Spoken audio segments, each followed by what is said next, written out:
Hello, mayong hapon sa ato ang tanan. So, parang pa kung nakamatay kay nakatulog.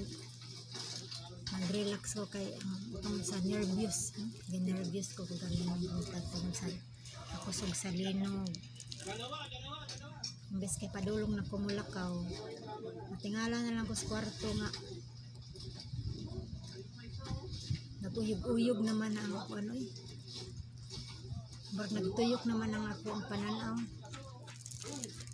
So magkapita man ninyo tanan.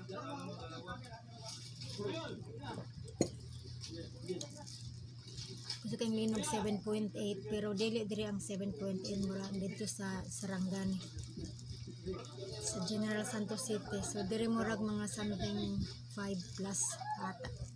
Kusog mga dugay-dugay po ito na human. So unang linog dire sa karon nga tuig adtong April man siguro to katong daghan kay na damage dito sa Iskos banda no, sa District 1. So napun-an karon, grabe nagtrauma, kumbaga trauma na ang naagid sa ako ang dughan. Uy, hadlok na kayo pag gamayng linog, gamayng uyog, daghan na kay hunahunaan murag mahugno ng balay. So after ganin abisag nagkusog kayong linog ko ganina uyog kayo, nagkamang-kamang ko, naglakaw ko pa sa labas kay gitanaw na kung say damage bisag kusog pa kayo ang uyog.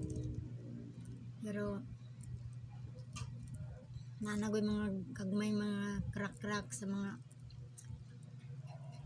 simento pero nawamantay mahimo lagi na naman ani man gining sitwasyon sa kinabuhi sa tao diri sa kalibutan. Tampo na lang para hangtod karon ang ako ang nervous na nakatulog luod ko gamay lang pero di na ko malimtan nga ang kusog sa uyog kagaya ng buntag.